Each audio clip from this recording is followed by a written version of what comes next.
Assalamualaikum warahmatullahi wabarakatuh. Salam sejahtera bagi kita semua.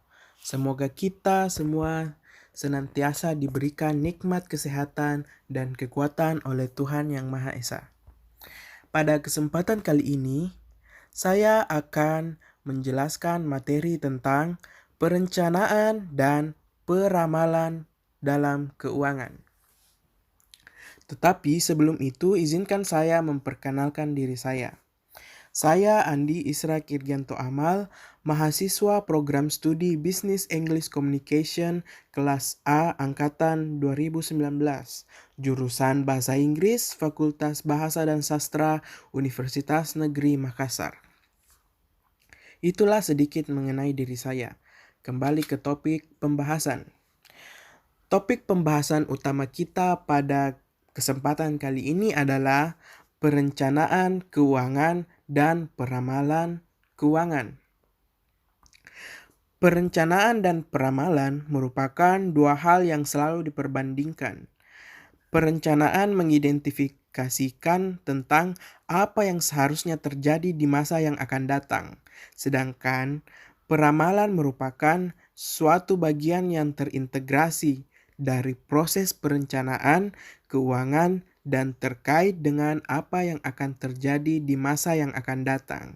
Memang agak sulit dipahami karena perbedaan antara perencanaan dan peramalan beda-beda tipis.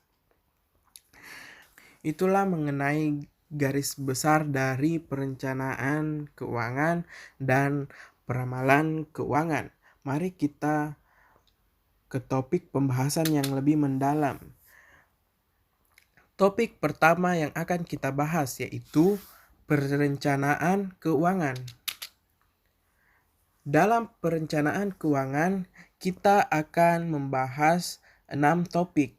Yang pertama yaitu definisi perencanaan keuangan, 2.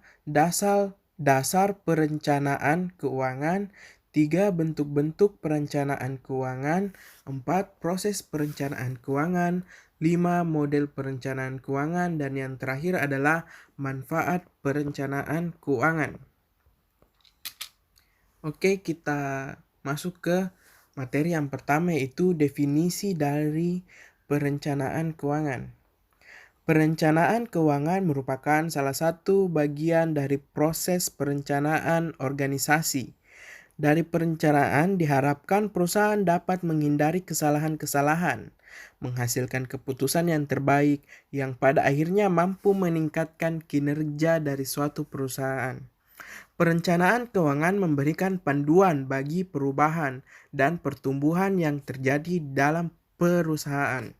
Karena tujuan utama dari perencanaan keuangan itu sendiri adalah untuk memberikan arah pertumbuhan dan perkembangan pada perusahaan secara berkelanjutan.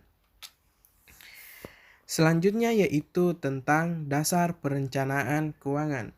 Terdapat dua dasar dalam melakukan perencanaan keuangan yaitu mengambil posisi laporan terakhir dan rencana penerimaan dan pengeluaran kas. Perencanaan keuangan tergantung dari macam perencanaan keuangan yang dibuat. Apabila korporasi membuat perencanaan keuangan untuk suatu periode tertentu, maka yang kita pakai adalah posisi laporan terakhir. Sedangkan apabila korporasi akan membuat anggaran kas, maka dasar perencanaan yang baik adalah menilainya dari rencana penerimaan dan pengeluaran kas dalam periode yang direncanakan. Seperti perencanaan keuangan dan proyeksi. Proyeksi kas menjadi sedemikian penting bagi korporasi karena kas merupakan alat yang sangat penting untuk memenuhi kewajiban. Selanjutnya yaitu tentang bentuk-bentuk perencanaan keuangan. Terdapat dua bentuk dari perencanaan keuangan yaitu neraca dan laporan laba rugi. Yang pertama yaitu neraca. Neraca merupakan laporan yang sistematis tentang aktiva, hutang, serta modal dari suatu perusahaan pada suatu saat tertentu. Jadi, tujuan neraca adalah untuk menentukan posisi keuangan suatu perusahaan pada suatu tanggal tertentu. Kedua yaitu laporan laba rugi. Laporan laba rugi merupakan suatu laporan sistematis tentang pendapatan atau hasil usaha, beban, laba perusahaan atau rugi yang diperoleh oleh suatu perusahaan selama periode tertentu. Selanjutnya yaitu tentang proses perencanaan keuangan. Terdapat 5 proses dalam perencanaan keuangan. Yang pertama yaitu menetapkan tujuan.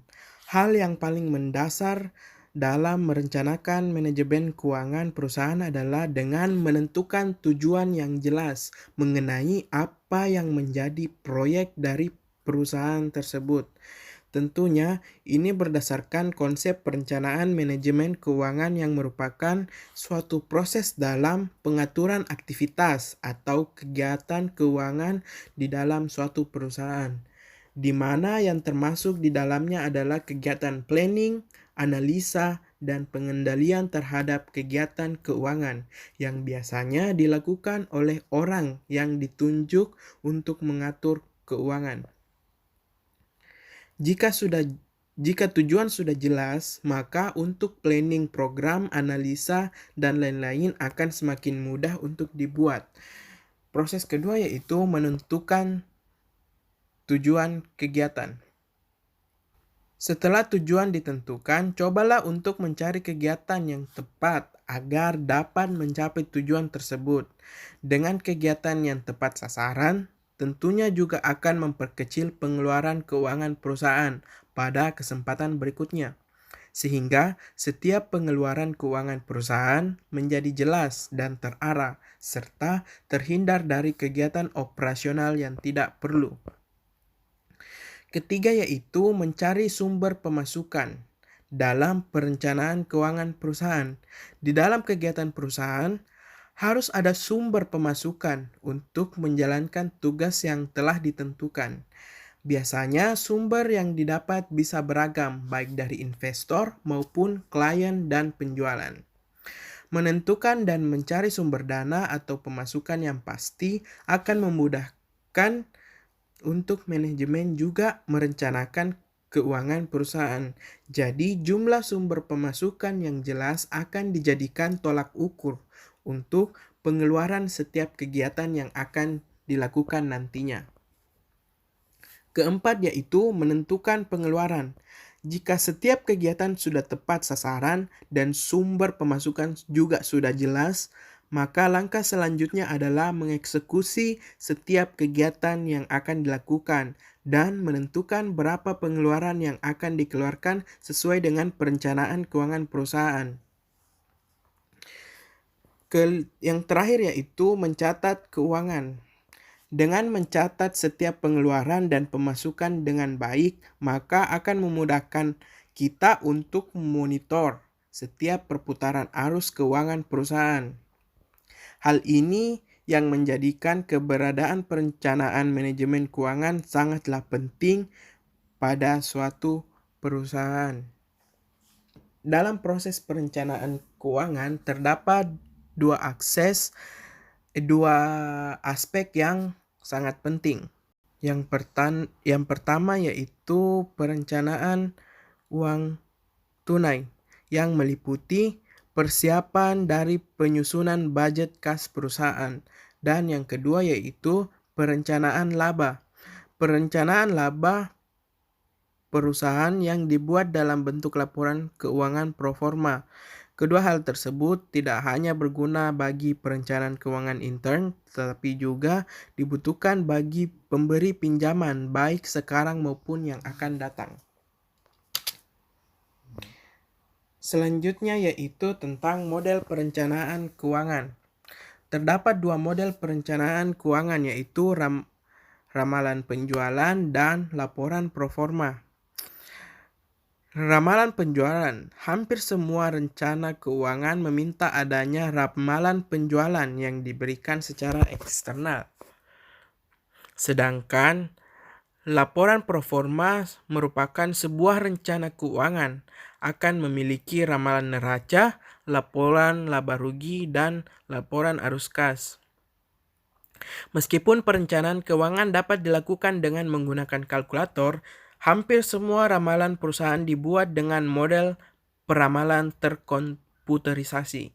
Kebanyakan model peramalan pada program kertas kerja komputer seperti Microsoft Excel salah satunya. Selanjutnya yaitu tentang manfaat perencanaan keuangan. Manfaat yang pertama yaitu mengetahui interaksi, yakni rencana keuangan harus dapat menunjukkan hubungan antara rencana investasi dan pendanaan. Yang kedua yaitu menilai berbagai pilihan atau alternatif. Manfaat yang ketiga yaitu menghindari kejutan. Maksudnya di sini untuk menghindari hal-hal yang tidak kita inginkan. Dan yang keempat yaitu memastikan kelayakan sasaran. Itulah pembahasan mengenai perencanaan keuangan.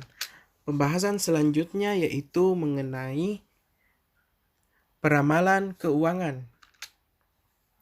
Dalam peramalan keuangan kita akan membahas 6 topik, yaitu pengertian peramalan keuangan, langkah-langkah peramalan keuangan, ketidakpastian peramalan keuangan, jenis-jenis peramalan keuangan, metode peramalan keuangan, dan yang terakhir yaitu contoh kasus yang berkaitan dengan peramalan keuangan. Pertama yaitu tentang pengertian peramalan keuangan.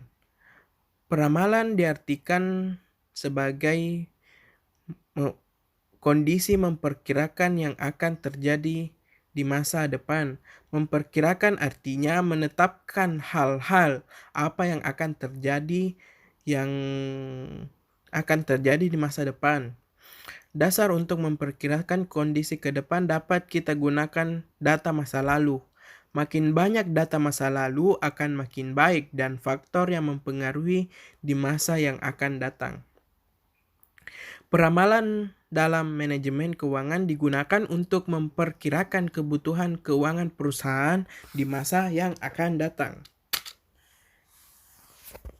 Selanjutnya itu langkah-langkah dalam peramalan keuangan. Yaitu pertama, mengumpulkan data. Pengumpulan data merupakan langkah awal yang harus dilakukan. Data yang dilakukan merupakan data masa lalu atau lampau. Pengumpulan data dapat dilakukan dengan pengumpulan data sekunder dan data primer. Pengumpulan data sekunder adalah data yang diperoleh dari berbagai sumber seperti perpustakaan, koran, serta laporan lainnya. Adapun data primer adalah diperoleh dari lapangan dengan menggunakan observasi, wawancara, atau dengan menyebarkan kuesioner. Kedua yaitu mengolah data. Data yang sudah dikumpulkan kemudian dibuat tabulasi data. Dengan demikian akan diketahui pola data yang dimiliki dan memudahkan kita untuk melakukan peramalan melalui metode peramalan yang ada. Ketiga yaitu menentukan metode peramalan. Setelah data ditabulasi, barulah kita menentukan metode peramalan yang cocok untuk data tersebut. Terdapat banyak sekali metode dalam melakukan peramalan. Hendaknya metode yang dipilih adalah metode yang paling tepat atau metode yang paling kecil penyimpangannya. Pemilihan metode peramalan harus mempertimbangkan faktor horizon, waktu, pola data, jenis peramalan, faktor biaya, ketepatan, dan kemudahan penggunaannya. Keempat yaitu memproyeksikan data. Seperti diketahui bahwa akan ada perubahan di masa yang akan datang, seperti perubahan ekonomi, politik, sosial, atau perubahan kemasyarakatan lainnya. Perubahan ini akan berakibat tidak tepatnya hasil peramalan. Agar kita dapat meminimalkan penyimpangan tersebut, maka perlu dilakukan proyeksi data dengan mempertimbangkan faktor perubahan tersebut untuk beberapa perubahan tersebut untuk beberapa periode. Terakhir yaitu pengambilan keputusan. Hasil peramalan yang telah dilakukan digunakan untuk mengambil keputusan untuk tidak membuat berbagai perencanaan seperti perencanaan produksi, keuangan, penjualan, dan perencanaan lainnya, baik untuk perencanaan jangka pendek maupun jangka panjang. Berkaitan dengan keuangan adalah jumlah dana yang harus disediakan dan waktu penyediaannya. Selanjutnya itu ketidakpastian dalam peramalan keuangan. Dalam peramalan keuangan terdapat ketidakpastian yang bisa saja terjadi di masa yang akan datang. Ketidakpastian pertama yaitu ketidakpastian ekonomi, terutama yang berkaitan dengan perubahan harga, kekuatan daya beli masyarakat, ketersediaan bahan baku, tenaga kerja, atau faktor lainnya. Kedua yaitu ketidakpastian politik. Ketidakpastian politik terutama yang berkaitan dengan kebijakan yang dikeluarkan oleh pemerintah yang berkuasa, terutama yang memiliki hubungan langsung dengan produk yang ditawarkan. Ketiga itu ketidakpastian sosial yang berkaitan dengan pergeseran selera, gaya hidup, dan kebiasaan masyarakat yang terus berkembang. Keempat yaitu ketidakpastian lingkungan alam yang berkaitan dengan pergeseran penduduk, kelangkaan bahan baku maupun faktor bencana alam. Kelima yaitu ketidakpastian persaingan, baik dalam negeri maupun masuknya produk dari kelanjutan kepemimpinan perusahaan ke depan akibat pergantian atau pengunduran diri akibat berbagai sebab lainnya. Ketidakpastian selanjutnya itu kelanjutan kepemimpinan. Kepemimpinan perusahaan ke depan akibat pergantian atau pengunduran diri akibat berbagai sebab dan lainnya. Dalam praktiknya, hampir dipastikan tidak ada hasil ramalan yang tepat 100% atau berhasil. Namun, paling tidak dengan melakukan peramalan yang dengan mengidentifikasikan hal-hal yang akan terjadi ke depan, faktor resiko kegagalan dapat diminimalisir. Selanjutnya yaitu tentang jenis-jenis peramalan. Jenis-jenis peramalan dibagi atas 3 segi, yaitu dari segi penyusunan, segi sifat ramalan, dan segi jangka waktu. Pertama dari segi penyusunan. Dari segi penyusunan terdapat 2 ramalan, yaitu ramalan subjektif dan ramalan objektif. Ramalan subjektif merupakan peramalan yang didasarkan atas dasar perasaan atau feeling dari yang menyusunnya. Sedangkan peramalan objektif merupakan peramalan yang didasarkan atas data dan informasi yang ada, kemudian dianalisa dengan menggunakan teknik atau metode tertentu. Kedua yaitu dari segi sifat ramalan. Terdapat 2 macam yaitu peramalan kualitatif dan peramalan kuantitatif. Peramalan kualitatif merupakan peramalan yang didasarkan atas dasar data kualitatif dan biasanya peramalan ini didasarkan pada hasil penyelidikan sebelumnya. Peramalan kuantitatif merupakan peramalan yang didasarkan pada dasar data kuantitatif masa lalu. Dan yang ketiga yaitu dari segi jangka waktu. Terdapat 3 jenis macam peramalan yaitu peramalan jangka pendek, menengah, dan panjang. Jangka pendek waktunya itu kurang dari 1 tahun. Sedangkan peramalan menengah itu 1-3 tahun. Dan peramalan jangka panjang yaitu lebih dari 3 tahun. Terdapat dalam menentukan metode peramalan terdapat 2 metode yaitu rasio konstan dan regresi linear. Metode rasio konstan merupakan suatu metode untuk meramalkan laporan keuangan dan kebutuhan keuangan di masa mendatang dengan asumsi rasio-rasio keuangan tersebut akan tetap konstan. Sedangkan metode regresi linear, metode ini mencari hubungan regresi dari variabel dependen dengan variabel independen dan menyatakan hubungan tersebut dalam persamaan regresi. Selanjutnya yaitu tentang contoh kasus. Contoh kasus yang kita ambil kali ini kita ambil metode yaitu peramalan regresi sederhana. Contohnya, data penjualan jet ski PT Amal Sejahtera tahun 2006 sampai 2009. Seperti yang kita lihat pada tabel. Pertanyaannya yaitu berapa jumlah penjualan untuk tahun 2013, 2014, dan 2015. Mari kita jawab bersama. Sebelum menentukan peramalan, kita harus membuat tabel koefisien regresi yang seperti tampak pada gambar, yang terdiri dari data penjualan pada 7 tahun ke belakang dan juga berisi variabel x kuadrat, variabel x pangkat 3, variabel x pangkat 4, variabel y pangkat 2, x kali y, variabel x kuadrat dikali y. Seperti yang kita lihat pada tabel, sigma n kita dapat 7 karena data penjualan yang kita ambil yaitu berdasarkan 7 tahun belakang, yaitu ke belakang, yaitu pada dari tahun 2006 sampai 2012. Dan total penjualan yaitu dari 7 tahun tersebut yaitu 735 unit. Jadi otomatis sigma y yaitu 735 unit. Sedangkan variabel x jumlahnya yaitu 21.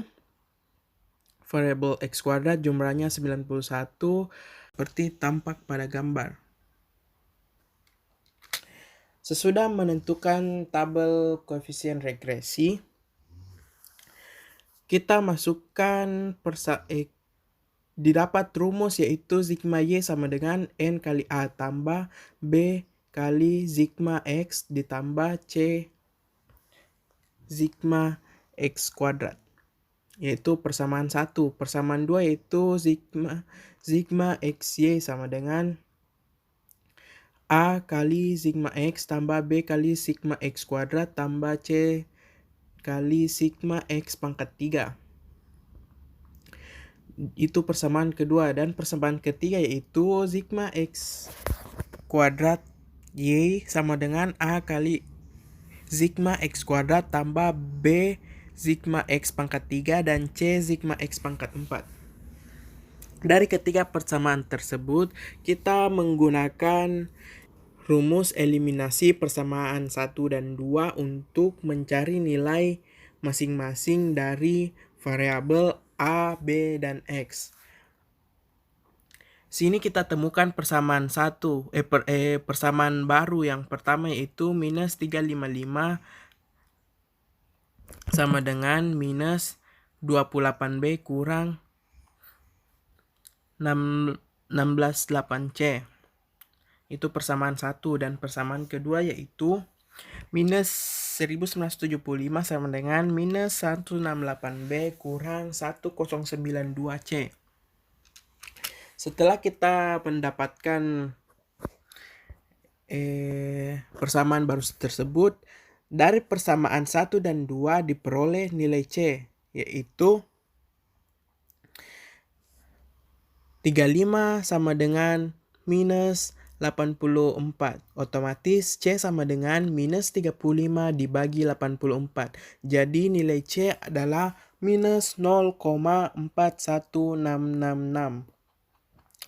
Nilai C dimasukkan ke dalam rumus untuk mencari B. Rumusnya itu 355 sama dengan 28B ditambah 168C. Seperti yang bisa kita lihat prosesnya pada slide ini, minus 28B sama dengan minus 335 kurang 70. Minus 28B adalah sama dengan minus 405. Jadi, jika ingin mencari nilai B, kita bagi antara minus 405 dibagi dengan minus 28. Jadi nilai B adalah 464.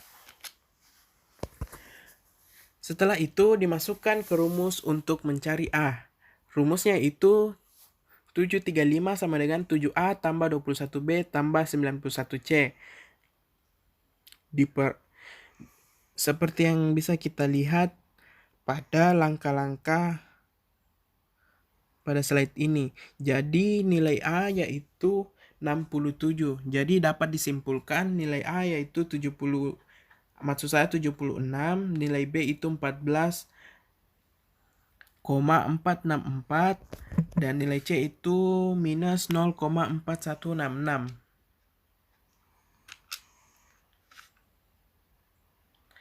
Sehingga penjualan untuk tahun 2013, 14, dan 2015 dapat dihitung menggunakan rumus Y sama dengan A tambah B kali X dan tambah C kali X kuadrat. Untuk tahun 2013, Y sama dengan 76 tambah 14,464 kali 7 dikurang 0,4166 dikali 49. Hasilnya yaitu 157 unit untuk tahun 2013. Dan untuk tahun 2014 yaitu sebesar 165 unit.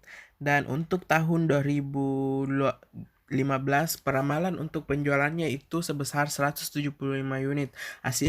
Artinya berdasarkan hasil ramalan di atas, maka penjualan tahun 2013 adalah 157 unit, meningkat 27 unit dari tahun sebelumnya yang adalah 130 unit.